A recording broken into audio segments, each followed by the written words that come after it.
And On Balance host Leland Vittert is here this morning to dive a little deeper into all of this. Leland, good to see you. Put this into perspective for us. How serious is this situation getting with China, and should Americans be worried about war? Yes and no. In terms of how serious it is, anytime you've got a nuclear power threatening to invade a U.S. ally, it's something that we should take pretty seriously. And when you say, should we be worried about war, what's unique here, and very different than when, for example, we kept talking about whether Russia would invade Ukraine, is that in the past, President Biden has said that the United States would support Taiwan militarily, that we would come to their military aid. That's a very different statement than what happened with Ukraine, that we would defend Taiwan. And what we're seeing from the Chinese over the past couple of weeks, particularly with their exercises that wrapped up last week, is how difficult that would be and what really a commitment of U.S. troops and American lives that would take, because of just how powerful the Chinese military has become, and its ability to project force and to take on the United States in the South China Sea is something that's very different than anything we've seen since World War II. And last hour, we spoke with author and historian Gordon Chang. He said we're at the most dangerous point in history, even more dangerous than the Checkpoint Charlie crisis, than the Cuban Missile Crisis in the early 60s. Let's take a listen to that. We know that the archives show that neither Khrushchev nor Kennedy were willing to use their nuclear weapons. We don't know that about Xi Jinping, who has actually threatened to use his nukes against Australia, Japan, the United States, and others within the last year. Also, Vladimir Putin has continually threatened to use his most destructive weapons in connection with Ukraine. So, as Henry Kissinger said in that interview published Friday, we are on the edge of war with Russia and China. And given their doctrines, those two countries could very well escalate quickly to the use of nuclear weapons. What do you think? Do you agree? Far be it from me to argue with Gordon on this, especially as it relates to the Chinese and what they're willing to do. Certainly, they don't have the kind of command and control structure and adherence to certain values and ideas that the United States does.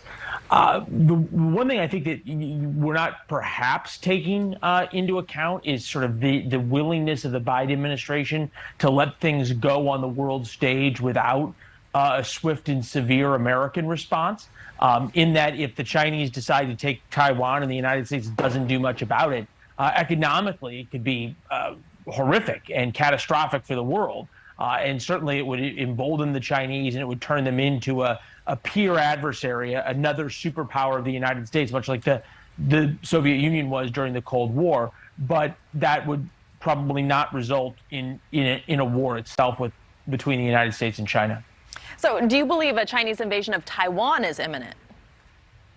Again, it's very hard to say what you believe, because nobody really knows. What we're seeing, though, is a lack of response by the United States militarily that would give the Chinese any reason for pause. If you believe the way Gordon does, that the Chinese only understand military force, they only understand the language of power.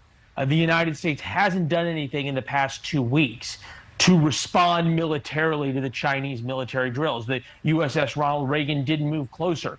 We didn't send flights of C-17s through the Chinese drills and land on Taiwan as proof that we're able to fight our way in and resupply our allies. We didn't sail another carrier group through the Taiwan Strait. Compare this to 1996, when faced with a similar crisis between China and Taiwan.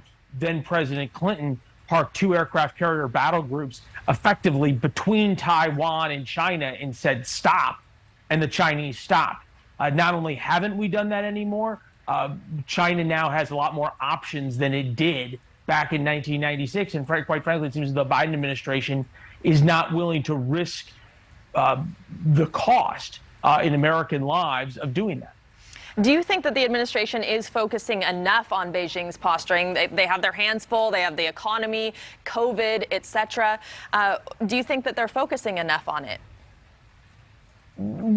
They would argue yes. They would argue these congressional delegations are doing a lot. They would argue that they have had some very strongly worded statements about China. It doesn't appear as though that's working.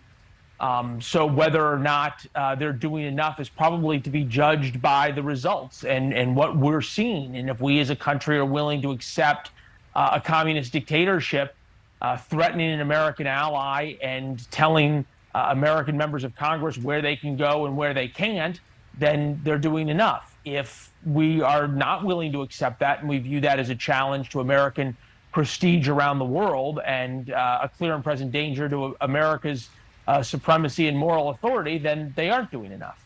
All right, Leland, good to see you. Thanks for waking up with us this morning. Thank you for watching. Go to newsnationnow.com to find News Nation on your television provider. And don't forget to click the red subscribe button below to get more of News Nation's fact-driven, unbiased coverage.